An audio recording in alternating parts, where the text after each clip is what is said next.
O bes, share ko na naman. At dahil nga nagtitrending itong chicken seaweed rolls, kaya heto mga bes, napagaya din tayo. Siyempre, magpapahuli pa ba tayo? Kailangan sumabay tayo sa trending. Paano lutuin? Halika bes at ipapasilip ko sa'yo kung paano.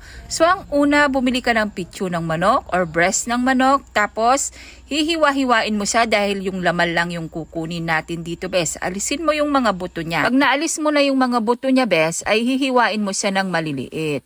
Dahil nga gigilingin natin ito sa may food processor. Pwede rin ka naman magpagiling sa palengke bes. Tapos magbalat ka ng carrots.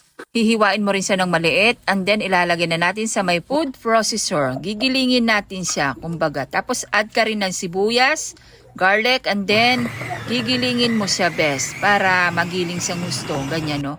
Ganyan dapat yung texture niya bes, yung magiling talaga na katulad niyan. Tapos